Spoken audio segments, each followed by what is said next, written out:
Bienvenidos todos a el capítulo número 14 de Señores Dejo Todo. Este estupendo podcast de fútbol que se reinventa, se renueva vez a vez. En esta oportunidad recibimos a nuestro primer invitado. El señor Sebastián Cittadini nos acompaña en el capítulo que estoy presentando en estos momentos. ¿Quién es? Es licenciado en comunicación y también escritor, autor de varias joyas literarias. Se desempeña en varios programas radiales y en alguna revista, pero sobre todo hablamos de su beta como escritor. Quizás su obra más conocida es Que vuelva a la celeste de antes, de la que hablamos mucho. También, por supuesto, se conversó del regreso del fútbol en plena pandemia, de la búsqueda de los escritores de metáforas y de comparaciones en la vida cotidiana, del humor en el fútbol, de los formatos actuales de humor relacionados al deporte y del obdulismo, ¿no? De la figura de Obdulio Varela y de qué es el obdulismo y qué es ser obdulista. Un concepto cuanto menos interesantísimo y muy rico. Espero puedan disfrutarla tanto como yo. Hoy, en Señores Dejo Todo, capítulo 14, sobre la celeste de antes, con Sebastián Cittadini.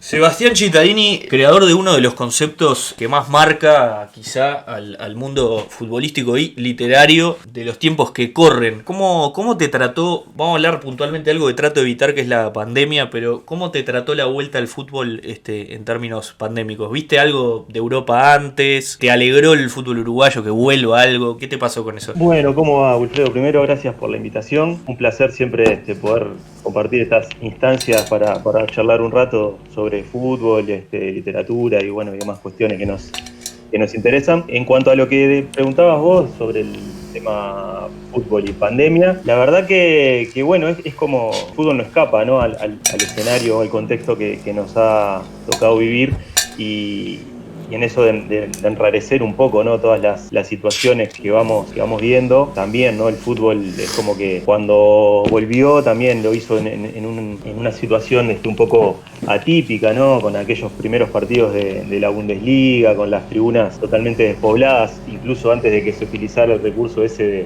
de proyectar imágenes de aficionados, ¿no? Claro. Para producir el efecto visual. Era muy raro y ver aquellos primeros partidos también tenía como una cuestión de incluso hasta en el ritmo del juego, ¿no? Era bastante... A mí me costó bastante verlo en principio. Después creo que como todo uno también se va acostumbrando, ¿no? Sí, tal cual. Pero viste que se desgarraban al principio, hubo varias lesiones. También, Se sí, renotó. sí, es como, lógicamente, para todos los deportistas, no solo los futbolistas, esta situación implicó un parate totalmente excepcional. O sea, nadie en el deporte profesional o incluso amateur, competitivo, tuvo parates tan prolongados. Y bueno, con todo lo que implicó el tema de la vuelta, con los calendarios y los compromisos y el apretar un montón de partidos en poco tiempo, pasaba el inevitable peaje de las lesiones, se iba a hacer presente y bueno, efectivamente así fue, ¿no? Pero bueno, los primeros tiempos fueron bastante difíciles de ver y después, bueno, como todo, ¿no? Llegamos a un punto en el que en determinados países es un poco más seguro el tema de la actividad deportiva y estamos hoy con toda la controversia de la Copa Libertadores, que a mí me parece Sí, un a mí también. despropósito, sí, porque bueno, obviamente lo que termina demostrando esto es que bueno, hay una lógica de Siempre. mercado del deporte Sí, profesional que es. implica que bueno, que el show debe continuar porque hay un montón de intereses económicos atrás que son fuertes y bueno, lo que hace es que el deporte y los deportistas queden como Bastante. rehenes de algo. Si estuviéramos en una instancia tipo la Champions, yo te rellevo, por ejemplo, la solución que agarró la Champions, pero estaba en un momento en el que podía hacerlo, ¿viste? Del torneo, eligió una ciudad de un país dentro de todo controlado. Si nos hubiera Sí. tocado, ¿no? Algo así, vos me decís, estamos en octavos y sale a jugarse acá en Uruguay, que dentro de las regiones somos los que estamos controlando lo mejor, y capaz que te la llevo, que vengan a hoteles, ¿viste? Hasta te diría que ahí en ese sentido como que hasta el negocio lo veo positivo, decir, bueno, mirá, hay hoteles sin laburar, juntamos gente con los debidos cuidados. Esto de mover hasta el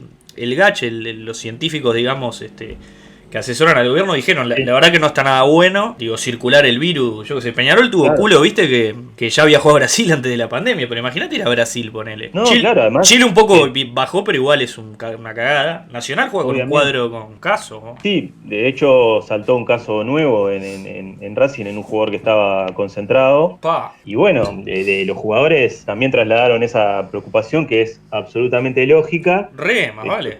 porque sí, o sea, no se entiende. El tema, si dijéramos, bueno, se tiene que jugar las semifinales o la final, ¿no? Como pasaba con la Champions o de cuarto de final en adelante, con las medidas del caso, era otra situación, ¿no? Pero esto aparece como realmente algo con todas las desprolijidades del caso, ¿no? De Boca teniendo que ir a jugar en Paraguay con jugadores positivos, que bueno, los van a dejar jugar igual porque ya no contagian. Aparte, Es realmente algo que uno lo mira afuera no, es y no terrible. tiene pies ni cabeza. No, es todo muy conmebolesco lo que pasa, ¿no? Totalmente.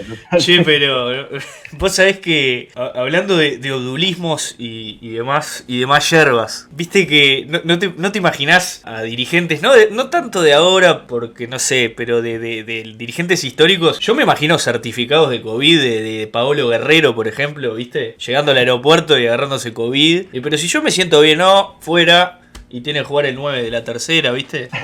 ¿No te imaginás algo de eso? Porque Sí, en la Libertadores, digo, yo lo primero que dije es, lo primero que vamos a hacer acá, viene a jugar Boca, no sé, y a Tevez le da COVID, no importa. Sí, había, bueno, algunos tigres en otras épocas, en Sí. todas las filas, ¿no? de dirigenciales, y bueno, en aquellas viejas Libertadores en las que se hablaba, ¿no? De las bolillas frías en los sorteos y alguna otra serie de cuestiones que rozaban la irregularidad. Coqueteaban con la irregularidad. Coqueteaba con la irregularidad y podría llegar a darse, dejar afuera alguna figura rival, ¿por qué no?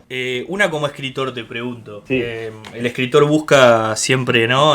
Metáforas, busca analogías, comparaciones. ¿Y qué te pasó, por ejemplo? Yo cuando lo vi dije, esto y me parece para un escritor, yo me imaginé a Sacheri, por ejemplo, viendo el clásico de la pandemia, ¿no? Nublado, no se ve un sorete, 11 tipos que hace 6 meses que no juegan. Sonsol fastidioso porque no ve quién está jugando. Sí, Pastorino tratando de decirle y tampoco ve porque nadie ve. Y como que metafóricamente ese regreso en esa nebulosa me pareció una cosa alucinante. No sé qué te pasó como escritor, además, vos que además escribís de fútbol.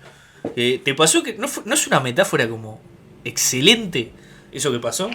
Sí, o sea, primero tuvo dos cosas, ¿no? Ese partido no se podía esperar nada demasiado bueno en términos estrictamente futbolísticos. Eso Claro. creo que nadie en su sano juicio podría haber esperado demasiado, como vos decías, de una situación, ¿no? de una inactividad tan extensa, en las condiciones climáticas en las que se jugó igual, un partido que nadie entendió muy bien por qué no se postergó y demás. ¿No te pasa que eso pasa pila de... Cuando uno está para vos, ¿viste? ¿Viste? Hay gente que se empecina, que decís, che, vamos a hacer un asado hoy, está nublado, llueve, frío, hay paro en 7 frigoríficos, tenés que ir a comprar el asado, ¿viste? Vivís en Solimar y tenés que ir a la Ciudad Vieja, y hay gente que lo quiere hacer. Yo me dio como eso también de, loco, lean un poco la cancha de que no se puede. Sí, aparte había, ahora te termino de contestar lo otro que me preguntaste, pero pasaba que había como mucha expectativa también en Argentina, porque se televisó el partido en directo, que hacía como 15 o 20 años que no se televisaba un partido del fútbol uruguayo en directo, entonces bueno, era lo que había para mirar y estaban expectantes ahí, entonces también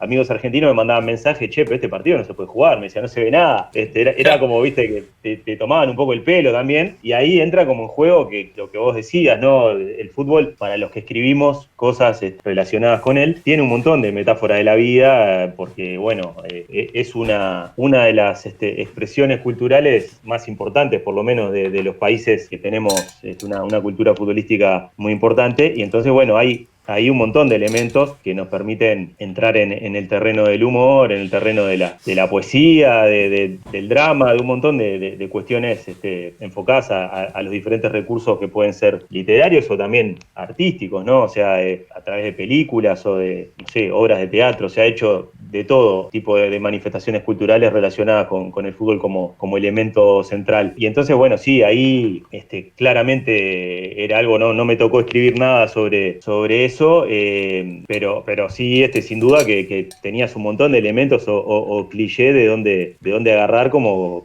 para utilizar como recurso, sin duda, y sobre todo desde lo humorístico, indudablemente. Me hubieran cantado un poema de Tolios antes, ¿viste? Claro, porque ahí... había como una cosa como medio arrabalera el partido ese, ¿viste? Claro, eso tenía, lo podías agarrar para donde quisieras, ¿no? Porque es... El humor ni que hablar, porque es como que... Claro, pero aparte desde el lado de lo melancólico que suelen ser los domingos, en este caso... También... como que si querías terminar de deprimirte, también era un plan bastante ideal, ¿no? La solución final era, olvídate. Sí. Claro, claramente era lo que si estabas ahí medio... La prueba de que Mengele vivió en Uruguay es ese partido, porque es realmente una entelequia perversa ese partido. Y además, ¿no? Como incluso todos sabiendo, ¿no? Decir, bueno, yo por qué motivo me estoy exponiendo a esto y no tengo nada mejor que hacer. Sin embargo, estábamos todos ahí. Sí, tal cual. Al pie del cañón, porque era lo que... Lo que hay para ver. Era lo que había que ver, claro. Sí, era como que había un cierto mandato, ¿no? Ahí que nos dirigía hacia, bueno, prestarle los ojos dentro de lo que se podía, porque tampoco se podía. Si escuchabas el partido por radio, los relatores te decían, bueno, en realidad, vamos a ser sinceros, nosotros no vemos nada, podemos llegar a errarle a los nombres, en la tele, bueno, claramente veíamos lo que se podía ver y estábamos como esperando que la pelota pasara un poco a la franja inferior de la televisión, que era donde había un poquito de visibilidad, que atacaran ahí por esa punta, de la fisura enorme que había, ¿no? De volver a ver el clásico o de volver a ver algo parecido a lo que recordábamos como fútbol, ¿no? Entonces... la verdad que bueno, quedaba para un montón de cosas, creo que menos para las estrictamente futbolísticas. Claro, ¿qué te pasa, Seba, con todas estas páginas que hacen humor con fútbol y personajes que hay? Siendo vos bastante pionero en esto, ¿no? En tu caso, viste que vos agarraste un concepto, fuiste bastante adelantado en eso, de hablar, o sea, de hacer ese humor con que este proceso de selecciones del que todos, viste, nos subimos y todos nos vanagloriamos de que parece que se hacen las cosas muy bien. La realidad es que no nos representa, porque somos bastante más soretes, yendo un poquito más al hueso. Sí. Y esto de la selección de antes, de dame un 2 que quiere fracturar al 9 de Paraguay, al lío de la manga en Venezuela, a todas esas gestas realmente épicas, pero me pasa me acuerdo un momento puntual en el tiempo, por ahí por 2010, que se empieza a hablar de la celeste de antes, como esa cosa, humorísticamente hablando, medio reaccionaria a esto de cuando le va bien una banda, por ejemplo, y vos la escuchabas de antes, etcétera, etcétera, como el futbolero se abraza a las viejas tradiciones, como decías un poco antes. ¿Qué te pasa con, tipo, los yo qué sé, Lugo, Adusto Freire, esos personajes consumís, te gusta, estás en la tuya, no seas malo, por decirte? No, bueno, Lugo, Adusto sí es una referencia, incluso, bueno, tuve el honor de que Andrés Reyes escribiera el prólogo del primer libro, de que vuelva a la celeste de antes y bueno, y fuera parte de la presentación en la Feria del Libro allá por el 2017, encarnando a Lugo Adusto Freire con todo el disfraz. Qué lindo. Ahí que estuvo genial. Y bueno, él también lo venía haciendo desde antes. Y bueno, indudablemente Andrés es una referencia ineludible, alguien que admiro y me gusta mucho lo que hace desde hace mucho tiempo. Y después, bueno, hay algunas cuestiones que yo me fui dando cuenta con el tiempo de incursionar, ¿no?, en estas movidas de la literatura futbolística en clave de humor, que empecé a encontrar como que hay algunos lazos en común que me sorprendían al principio, ¿no?, de cómo gente que no era uruguaya podía seguir y disfrutar lo que escribía yo ahí. Pero bueno, después terminás cayendo en la cuenta de que hay algunas cuestiones que son bastante comunes primero que nada, el ser humano es nostálgico por naturaleza. No es una cuestión, nosotros si bien la tenemos creo que bastante arraigada, de hecho la celebramos en un día especial. Creo que estamos en en el extremo, pero si bien nosotros nos posicionamos ahí, creo que la nostalgia es un sentimiento innegable del ser humano. O sea, hay siempre esa vocación, ¿no? Por volver a ciertos lugares donde uno fue feliz, a idealizarlos, a tenerlos por ahí con una memoria selectiva, ¿no? De recordar aquello que nos conviene y lo que no, no. Y bueno, entonces como el fútbol es un elemento central en países como el nuestro, incluso la persona que se declara como más ácrata o antifútbol o que no le interesa, está atravesada por el fútbol como elemento cultural. Claro, es una postura también. Porque aquello que pasa, como dice la canción de Jaime Roque, cuando juega Uruguay corren 3 millones, vos podés ser antifútbol realmente, pero bueno, ese día te va a tocar ir a trabajar, te va a tocar ir a andar en la calle, lo que fuera, y vas a ver todo el movimiento que hay, toda la locura, los medios te van a bombardear, entonces no vas a poder escaparle. Ineludiblemente te atraviesa. Entonces, bueno, eso me empezó a pasar de que bueno, hay algunas cuestiones que son recontra explotables como insumo, que van de la mano con algunos conceptos que pueden ser centrales, uno de ellos asociados a la nostalgia y el segundo a la preponderancia que tiene el fútbol en algunos países. Entonces, bueno, hay seguidores ahí que empezaron a aparecer de Argentina, de España, incluso brasileros, o sea que hay un montón de brasileros que tienen como una admiración hacia la cultura futbolística uruguaya. Qué raro, ¿no? Con el desprecio nuestro, ¿no? Sí, sí, además es una cosa que me ha sorprendido mucho y de hecho, bueno, he ido haciendo después amistades con otros escritores brasileros, que ellos, bueno, pese a las barreras idiomáticas y demás, tienen una admiración, un respeto muy grande por Uruguay y por consumir cuestiones históricas o literarias de las que están empapadísimos, incluso mucho más que algunas personas de acá. Y bueno, es porque pasa eso, ¿no? Vas descubriendo también que hay algunas manifestaciones en otros lados, ¿no? Que van por ese lado, ¿no? De hacer como una gran línea divisoria entre el fútbol moderno y el de antes. Nueva escuela, vieja escuela, se puede decir. Claro, el el odio al fútbol moderno, que es una página en España que bueno, que después derivó también en un libro. Hay también en Brasil otra que no sé cómo se llama, y en Argentina también hay algunas otras manifestaciones, porque es algo que es bastante fácil, entre comillas, después uno tiene que, con la mayor o menor cantidad de recursos que tenga, que eso, bueno, ya lo dirán después los que lo leen, pero hay de donde agarrarse porque es bastante fácil. En el caso del proceso Tavares es como el gran mojón súper visible que hay en Uruguay, que se puede trazar, bueno, una línea entre esto y todo lo que hubo antes, porque incluso hasta las grandes victorias del fútbol uruguayo siempre estuvieron signadas por una manera de hacer las cosas que era muy lejana a lo que es este proceso que es planificado, que es serio, que tiene objetivos y que una metodología determinada, digamos, es algo que no parece uruguayo dentro de Uruguay. Claro. Entonces es como que todo lo que hubo antes, aún las derrotas más estrepitosas y los campeonatos mundiales, olímpicos, sudamericanos y lo que fuera, como que siempre fueron fruto de la improvisación, ¿no? Entonces, bueno, eso como insumo humorístico es algo donde vos te podés parar y meter en una gran bolsa un montón de cosas, claro. Porque es como, bueno, el lector hace como ese pacto, ¿no? También al que uno como espectador o lector de cualquier producto, llamémosle artístico o cultural, cuando uno decide sentarse frente a una película y decir y creerle, ¿no? Por ejemplo, aún sabiendo que, bueno, que es materia ficcional. Entonces, bueno, acá pasa algo como eso, ¿no? Claramente es una... La gente creo que abraza mucho ese pacto que decís vos, que está bueno lo que decís, que existe, y en el humor necesita existir, porque si no tendríamos más quilombos de los que ya tenemos. Claro, sí.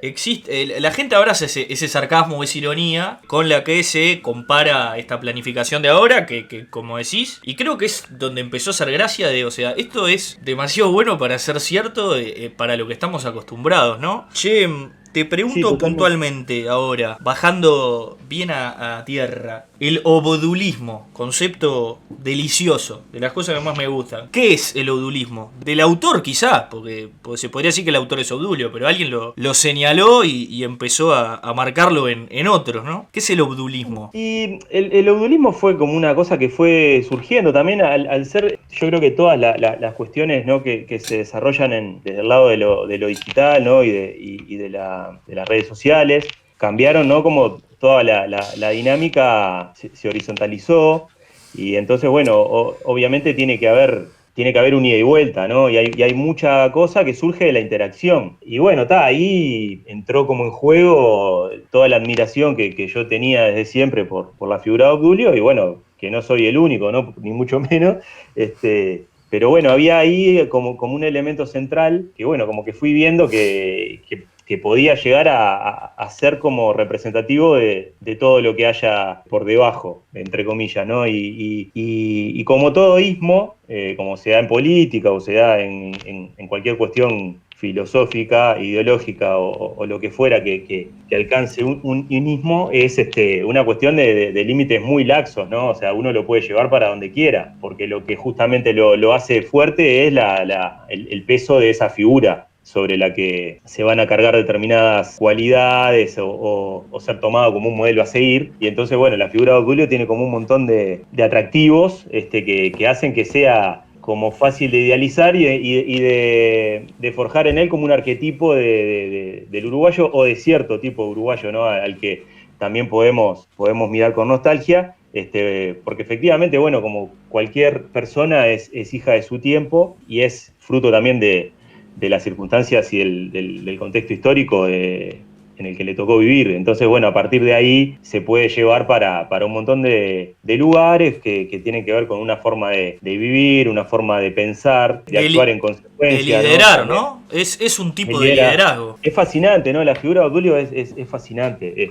¿Viste Maracaná? Me imagino que la viste. A mí Sí. me sorprende mucho y me deja loco, que es lo que te digo de cómo el tiempo pasa y es bueno recordarlo de los propios... Capaz que Obdulio Varela yo me lo imaginaba de otra forma, hasta que lo escucho hablar con esa voz finita y los jugadores lo trataban de usted, y hasta donde se dice, nunca... Vamos a decir, agredió, puteó a un compañero, jamás. Era un liderazgo realmente desde la convicción, viste, que era increíble. Sí, a mí bueno, desde chico, digamos, o desde siempre que tuve acceso a leer muchas cosas sobre Obdulio, bueno, y después más de grande, muchas, siempre te sorprende algo nuevo. Y hay mucho también de que, bueno, los mitos también son una construcción social, igual que la nostalgia, entonces también nosotros a los mitos nos gusta agregarle cosas o sacarle cosas que no nos conviene que tengan y demás. Y bueno, está todo aquello del liderazgo, de la personalidad, y me pasó hace relativamente pocos años leer un libro que lo hizo un psicólogo social que habla de cuestiones de liderazgo enfocado a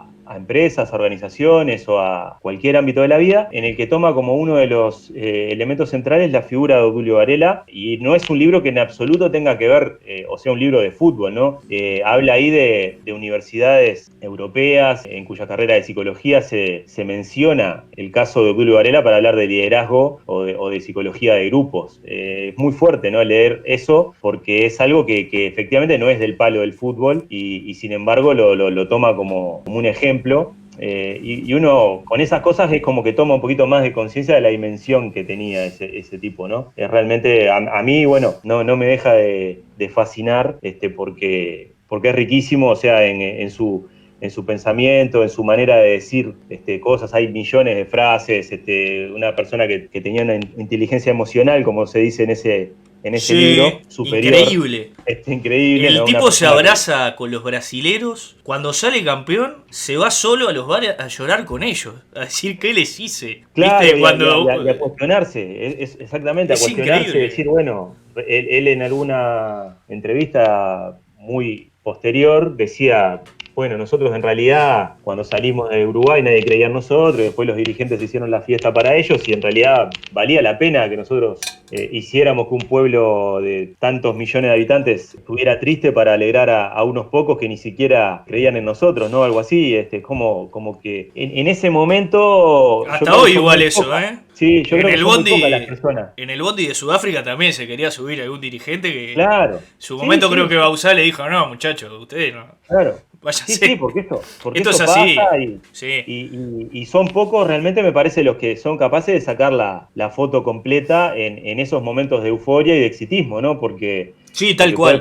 puede pasar incluso que, bueno, haya algún jugador que diga, bueno, yo realmente no estoy muy afín a esta gente, pero en un momento capaz que salís campeón del mundo y, bueno, capaz que te abrazás con alguno, no sé. Sí, la euforia te lleva. Claro, pero él como que, bueno, siempre tuvo cierta línea de pensamiento y fue muy fiel a ella en todo momento, ¿no? Entonces creo que al hablar del obdulismo, bueno, uno puede hasta, bueno, usarlo como por ahí insumo humorístico, pero siempre tiene un trasfondo de homenaje y de seriedad, ¿no? Más allá Súper. del Una eventual forma. sarcasmo. Claro, una forma como un verdadero caudillo, viste, hasta político, porque eso que decís, viste, de cuestionarse frente a las autoridades de la asociación en su momento, realmente les dio a ustedes una alegría a costas de cagarle la fiesta. Pero ese partido está regado de épica. Vos sabés que mi capítulo anterior es un capítulo especial de hace 10 años del partido de Uruguay-Ghana, ¿no? Sí. Y me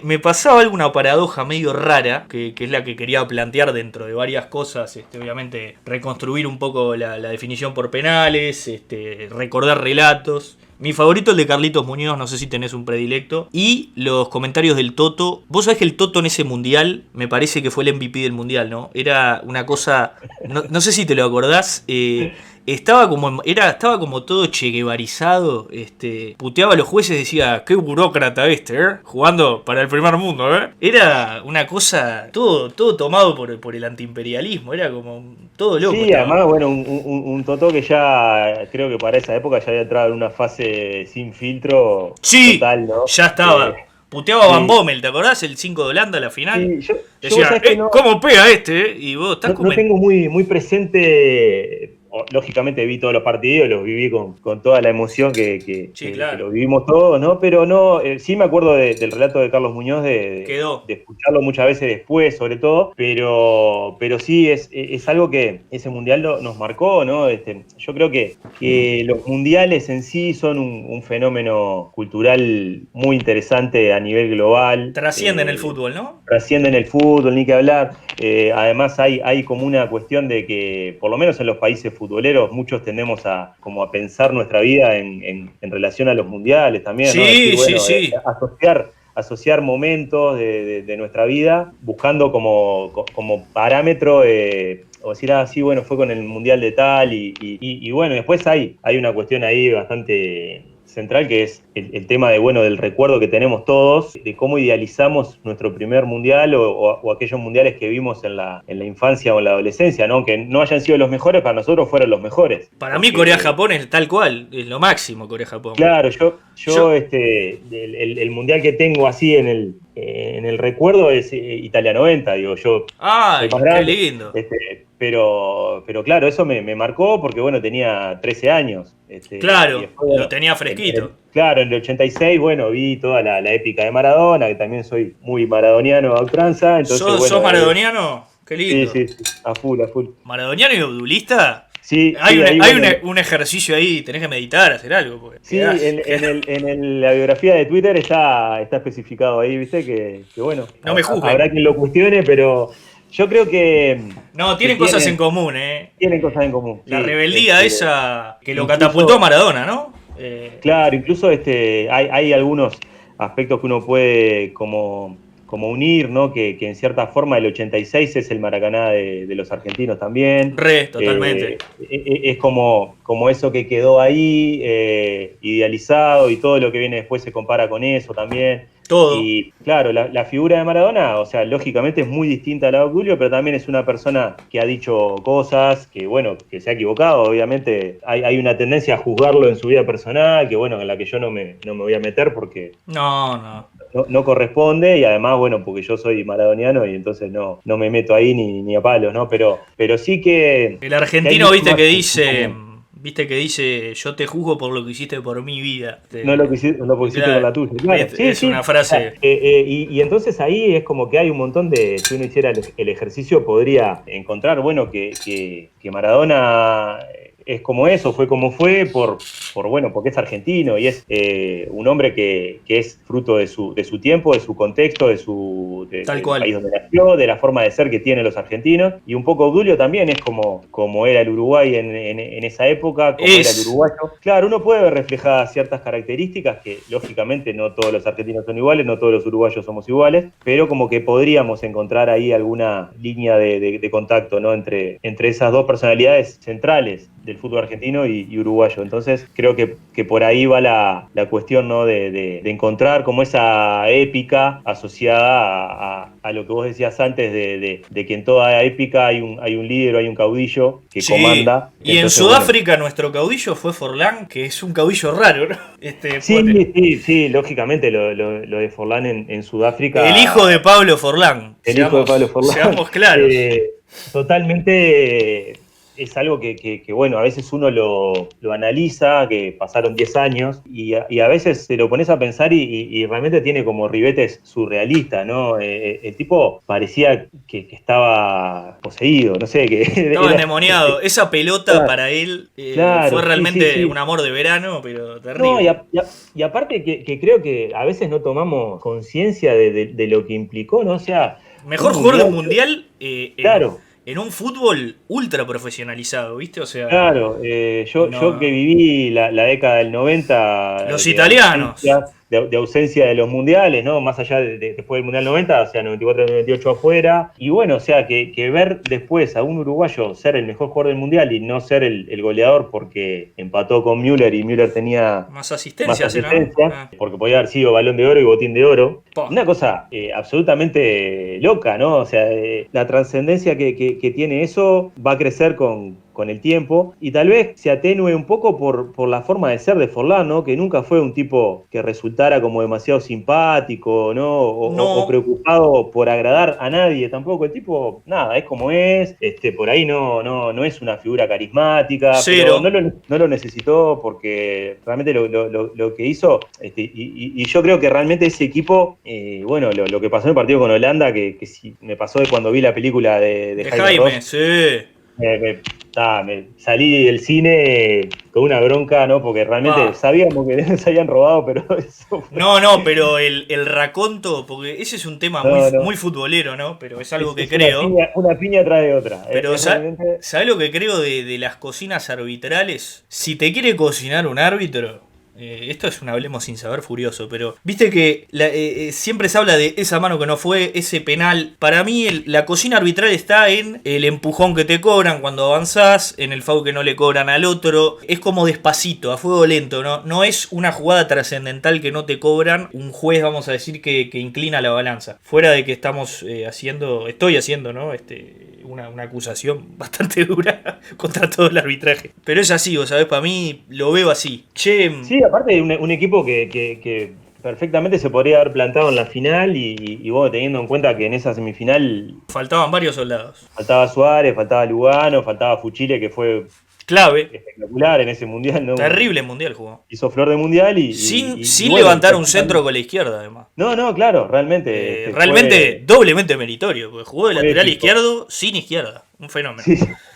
Che, mira, lo que te comentaba de Uruguay-Ghana puntualmente, vos que sos la estampa de este obdulismo del siglo XXI, vos sabés que me pasa algo que quizá es, salvando las enormes diferencias, el Maracaná de los más jóvenes o ese partido que tiene ese condimento épico, pero viste que la diferencia más trascendental, por eso, si bien se comparan, yo trato de hacer esta salvedad, viste que en el Maracaná es como que en términos de justicia deportiva y hasta social, si se quiere, esa cosa de buenos y malos, de construcciones que se arman, que para mí no son tan así, pero existen. Claramente Uruguay era como el débil, hasta en la final, viste que ves que el presidente brasilero, el gobernador de Río de Janeiro, no me acuerdo quién es, prácticamente... Sí, el prefeito, el prefeito, sí, el intendente sería así.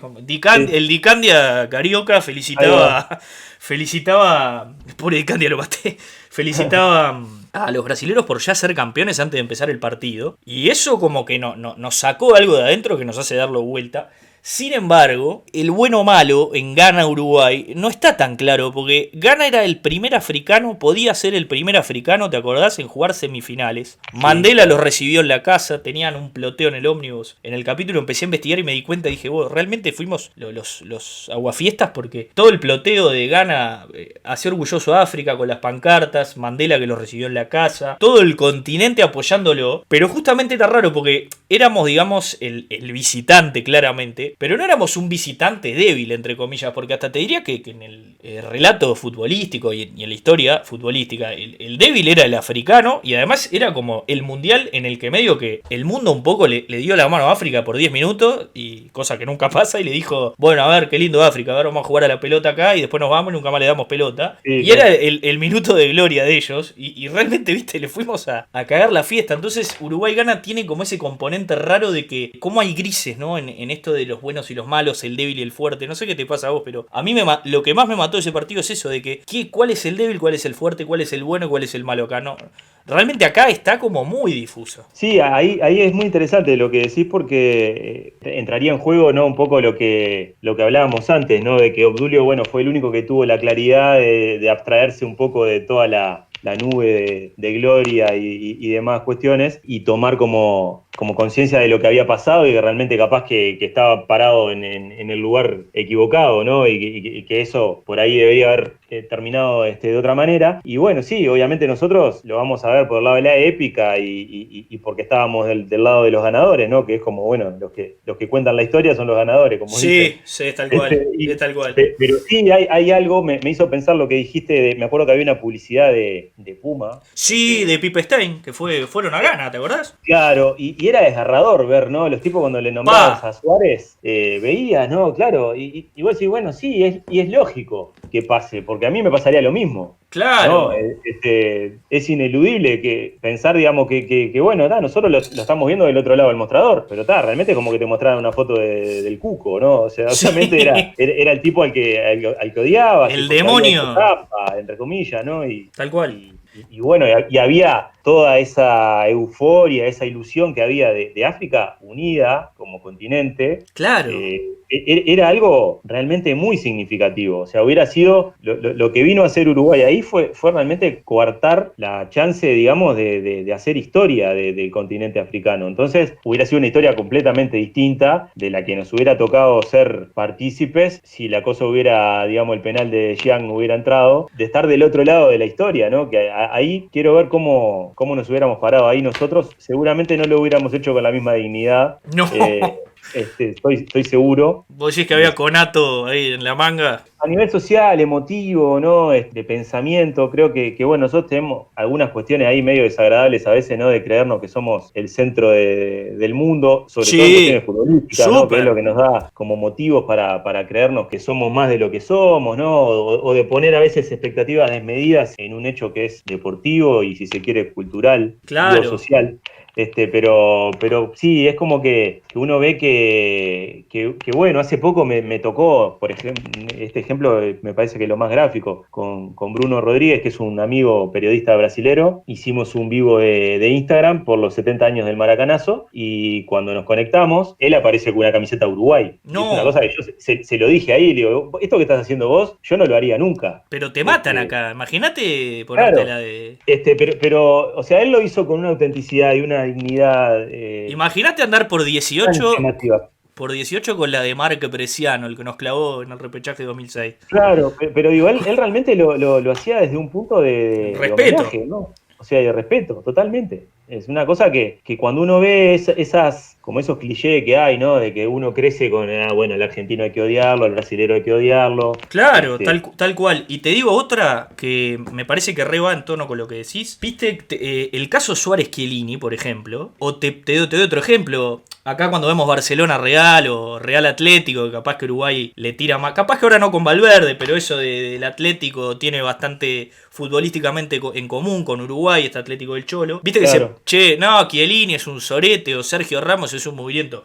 Cualquiera de los dos en Uruguay serían la tribuna olímpica y América, se llamarían Chiellini y Ramos respectivamente. ¿Estamos de acuerdo? Totalmente. ¿No te parece? Total, porque hay en cualquier ámbito, o sea, incluso ya no hablando de jugadores de otros países, pero digo, pasa en cualquier campeonato de lo que sea, ni siquiera profesional, hay jugadores que vos decís, bueno, yo la verdad no lo puedo ni ver, pero si lo tuviera en mi equipo, lo adoraría. Obvio. O jugadores que dicen, bueno, yo juego contra y siempre tengo problemas, pero si jugara conmigo... Teo Gutiérrez, vamos al continente. Teo Gutiérrez, si es de tu cuadro, es la cosa más linda que hay. ¿Lo ves acá en la Olímpica? No puede tirar un córner acá. Claro, sí. Tal cual. Eso pasa porque bueno, a veces el fútbol saca algunas cuestiones que no están buenas, ¿no? Que van por el lado del chauvinismo. Olvídate. Yo un poco digo... No, pero vos creo que lo sabés separar, porque vos siempre lo trataste desde un lugar del humor y vamos a decir, satirizar sobre la parte mala, ¿viste? Claro, sí, porque hay cuestiones que incluso se han extendido como mensajes que históricamente han bajado desde el periodismo. Tal cual. Determinadas construcciones culturales asociadas al borde del racismo, si se quiere, ¿no? No, la xenofobia, toda esa... Claro, Lugano leía antes de los partidos, ¿te acordás? Una cosa de los derechos humanos, de no al racismo. Y vos decís, Tota, primer córner, tenés que marcar a Jackson Martínez de Colombia. ¿Te llegan a poner un micrófono? O sea... Sí. ¿Viste cuando decís vos, Tota, dale, no rompa los huevos? No, claro, aparte hay Ni quiero saber una tribuna, ¿no? Claro, no, hay algunas cuestiones, digo, que yo creo que, bueno, que de a poco van cambiando, ¿no? Pero ahora esto de los jugadores, ¿viste? Del Black Lives Matter, creo que está pesando mucho, ¿no? Sí, en el fútbol, bueno... en el fútbol inglés, viste que han hecho bastante fuerza con eso. Claro, hay cuestiones que, bueno, que tenían mucho arraigo como prácticas periodísticas, que era las asociaciones a conceptos bélicos, ¿no? El fútbol, guerra, batalla, soldados, sí. Viste, un montón de... La tropa como sinónimo, claro, de plantel, claro, que es un montón, capaz. Y bueno, y después está el fútbol de selecciones, que tiene como una cuestión ahí nacionalista, con los himnos, ¿no? Sí, llevado como a ciertos extremos que no están tan buenos tampoco. No, es raro lo del himno. A mí me emociona fuerte, pero también digo, capaz que lo ve, no sé, uno que está medio chifleti y lo agarra para otro lugar, ¿viste? Yo porque le doy el significado que creo que tiene que tener, que me parece que es lindo, que es pintoresco. Quizá eso que decís vos de que es cierto, de ese belicismo que le meten atrás, no, la verdad que no. Claro, aparte son cuestiones que de repente las tenés tan naturalizadas. Súper. Que recién ahora las estamos empezando a cuestionar, decir, che, si capaz que hubiera un partido internacional y no ponemos los himnos antes, no pasa nada tampoco. No. Pero es algo que hasta hace 5 años capaz que ni siquiera se nos pasaba por la cabeza. Entonces las cuestiones, me parece que hay algunas que están buenísimas del deporte, del fútbol, que está bueno que trasciendan, y otras que por ahí, en la medida que tiendan a desaparecer, tampoco nos va a hacer mal ni ahí. Claro. Más bien mejor, no. Igual me gustaría mucho un Estadio 1 el día después de un partido sin himno. Un Julio Sánchez Padilla. No, claro, delicioso. Me vuelvo loco. Obviamente sí, yo te miraba Estadio 1 como loco. Debo ser el televidente que quedaba, era yo, creo. Che, bueno, yo crecí mirando lo que había, ¿no? Entonces, claro. Bueno, como estos discursos. Pero sos parte de una generación como que se le plantó a eso desde otro lugar, ¿no? Hasta periodísticamente, claro. Andrés Reyes, que lo mencionaste, tiene un perfil, por algo te prologó, ¿no? Pero digo, tiene un perfil similar al tuyo. Y encaran el fútbol como desde, vamos a decir, le sacan todo ese sacramento, ese ritualismo que está bueno. Creo que a las generaciones de ahora lo pueden vivir mucho más como el espectáculo que es y con el mismo arraigo cultural y ser socio en un club y involucrarte y votar y hacer esto y lo otro. Pero también entender que es un partido de fútbol, está todo bien y que te jodan si marchaste un día y mañana joderás a otro, siempre en un nivel, viste, sano, me parece, por lo menos, es una opinión. Sí, es como que, bueno, hay algunas trincheras ahí sí, claro. que defender, hablando del lenguaje bélico. Te iba a decir, mirá cómo entraste. Ahí llevo en la misma, pero bueno, sí, una cierta manera de verlo, por lo menos, y desde los lugares que nos tocan, tratar de impulsar otra forma de pensar, de claro. comunicar. De pensar y de comunicar, por claro, supuesto. que es por ahí, ¿no? Lógicamente es difícil porque, bueno, hay un predominio, ¿no? de cierta construcción hegemónica que apunta hacia otras cosas todavía, pero bueno, creo que vale la pena intentarlo, por lo menos. Por supuesto. No, pero viste que va cambiando, mismo yo que sé, te doy un ejemplo, 13-0, que es un relato, vamos a decir, diferente del periodismo deportivo, u otra forma de verlo. Está en una radio muy importante, viste, de la nueva generación mismo, hay muchos chicos que se van involucrando en medios que se los tenía, viste, como los medios, viste, esa cosa que se habla de los medios, cómo es que bajan ciertos mensajes a veces que no se se condicen con la realidad o que responden a otras cosas, ¿viste? Pero desde esos mismos lugares se ve una renovación que para mí por lo menos parece positiva. Entonces creo que es cuestión de tiempo. Así como a Tavares le costó unos años armar un equipo, creo que acá es lo mismo. Para ir cerrando, que te tengo hace un rato, decime, por ejemplo, bajándolo a tierra, este odulismo, en el fútbol uruguayo, por ejemplo, o jugadores uruguayos a nivel selección, jugadores puntualmente, ¿ves vestigios de odulismo? ¿En dónde los ves? ¿En quién o qué actitudes? Mirá, yo creo que hablando en serio, hay cuestiones como muy esenciales del futbolista uruguayo que tienen que ver con cómo es todo el entorno desde la formación, ¿no? La competitividad, desde lo que dice siempre Tavares, ¿no? Del sentido de que, bueno, cuando vos entrás al complejo, que hay una gigantografía de Nastasi y otra de Obdulio, el jugador que viene sabe lo que hubo atrás. Entonces hay un peso. No es lo mismo ser capitán de Uruguay que ser capitán de otras selecciones. No, ni que hablar. Un ejemplo. Entonces, eso confiere a los jugadores una presión extra que indefectiblemente hace que tengan que hacer como un paso adelante mayor todavía para estar a la altura, ¿no? Entonces, claro. Pero aunque no sea capitán, ponele, le ves, por ejemplo, no sé, en el mismo fútbol uruguayo, le ves algo a alguno, ¿viste? Me imagino algún defensor, algún volante, tipo, no sé, Torreira. Pasa que Torreira no es tan líder, entonces... El jugador uruguayo se forja con una serie de carencias tan grandes que hacen que todavía siga siendo, y no es caer en la frase hecha, porque me ha pasado de vivir en España, por ejemplo, y tener amigos españoles que me dijeran, no puedo creer cómo pongo el partido de la Liga y en todos los partidos que pongo hay un uruguayo y yo no sabía que era uruguayo y sin embargo están ahí, están en todos lados. ¿Y cómo hacen para sacar tantos jugadores? Un milagro inexplicable, realmente. Claro, y son tipos que están acostumbrados a lucharla y que, bueno, cuando ven la chance la toman, ¿no? O sea, cualquier entrenador europeo o lo que fuera que tiene jugadores uruguayos los valora, o como, bueno, hace poco hablábamos en uno de los programas de radio en los que estoy con Emiliano Albín, que él decía que le ha tocado estar en varios países jugando y que decía que por lo general el uruguayo donde va, en el vestuario enseguida se hace, aunque no sea un líder indiscutible, es una persona que por lo menos forja vínculos. Claro. Aporta, suma al grupo, es un tipo que hace que los compañeros enseguida lo valoren por la entrega y por determinadas cuestiones que trae a la ecuación ahí. Claro. Y bueno, en ese caso, uno para la oreja cuando lo dice un futbolista, lógicamente es otra cosa, por supuesto. Lo vio de adentro, claro. Y bueno, en ese caso yo tuve la oportunidad de hablarlo con él y fue hace poquito, entonces me vino a la mente eso. Pero hay una cuestión, sí, que si uno ve, no es lo mismo, ¿no? Salir de un lugar en donde uno tiene un montón de carencias y de forjarse en otro donde por ahí entre comillas, el famoso hambre es mucho menor. Lo que decía el Pulpa Echemendi, ¿no? Claro, sí, ¿te sí. acordás? Tiene una frase de el Botija que te defiende la frazada, decía que le gustaba. Llevado si se quiere al cliché más extremo, como puede ser ese, hay algo de eso. Entonces sí, hay una esencia del jugador uruguayo que se repite en muchísimos, ¿no? Más allá de que, bueno, uno pueda joder con decir, bueno, usan secador de pelo, esto y lo otro, y se depilan las piernas y suben la fotita. Me gusta mucho el adjetivo calendarista, es excelente. Claro, o sea, porque no te imaginás a Venancio Ramos haciendo un calendario.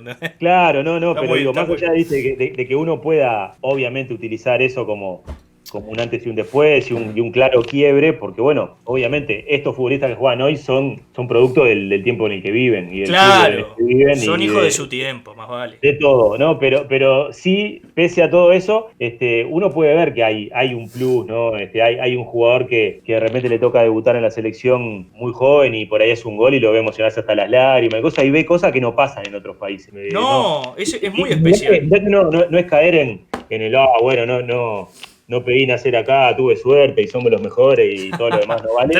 3 millones. Claro, pero hay algo, sí, o sea, hay una... ¿Vos decís que cortan la natalidad por eso? Porque el 3 millones, ¿hace cuánto que robamos con eso? Porque Jaime escribió una canción hace 20 y pico, 30 años ya. Y sí, ya seguimos ahí. No, nos comimos alguna la famosa fuga de cerebros y demás, y migración, pero yo qué sé, ahora, no sé, la gente se queda más, quiero creer que un día vamos a ser 4, no sé qué vamos a hacer. Viste de Croacia que jugó la final en Rusia eran 4 millones. A mí me rompió bastante las pelotas, porque en ningún momento sacaron pecho con eso. No, loco, porque, si son 4 millones... Que nos gusta a nosotros, ¿viste? Claro, no, pero a mí me me molestó, ¿viste? Decís vos, loco, son 4 millones. Aparte Díganlo. un país de guerra, vos. Modric dijo que jugaba la pelota tirándole a la ventana bombardeada. Sí.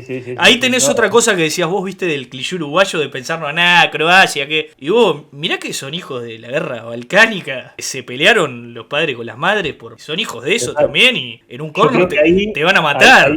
Ahí hay un rol muy importante del periodismo. Súper, totalmente. Bueno, a veces es una cuestión de que hay que saber buscar y tener determinada conciencia crítica, en el sentido porque hay gente que sabe comunicar, no dejando de lado el hecho deportivo, pero sí tratando de explicar el hecho deportivo a través de fenómenos históricas, sí, claro, sociales, políticas, y es riquísimo. O sea, hay un montón de eso que vos decías, ¿no? De los hijos de la guerra, de las cuestiones del contexto geopolítico. Vos que sos basquetbolero, Yugoslavia, viste lo mismo. Totalmente, viste el documental del guacho, el que se mató, que jugaba en New Jersey Nets. Sí. Es terrible eso. Pero el hilo que hiciste vos del jugador de los Chicago Bulls que no salen de las dance, que lo agarró todo el mundo, sí. Es increíble esa historia. Y no te quise hablar de básquetbol porque estamos 4 horas, si no, pero otro día hacemos uno de básquet. Otro día hacemos uno. Sí, claro. Yo soy de Trujillo, estoy esperando, pero el metro está lindo, ¿eh? Y bueno, también... Hay una burbuja tipo NBA. Sí, lo más parecido que logramos y bueno... Productazo.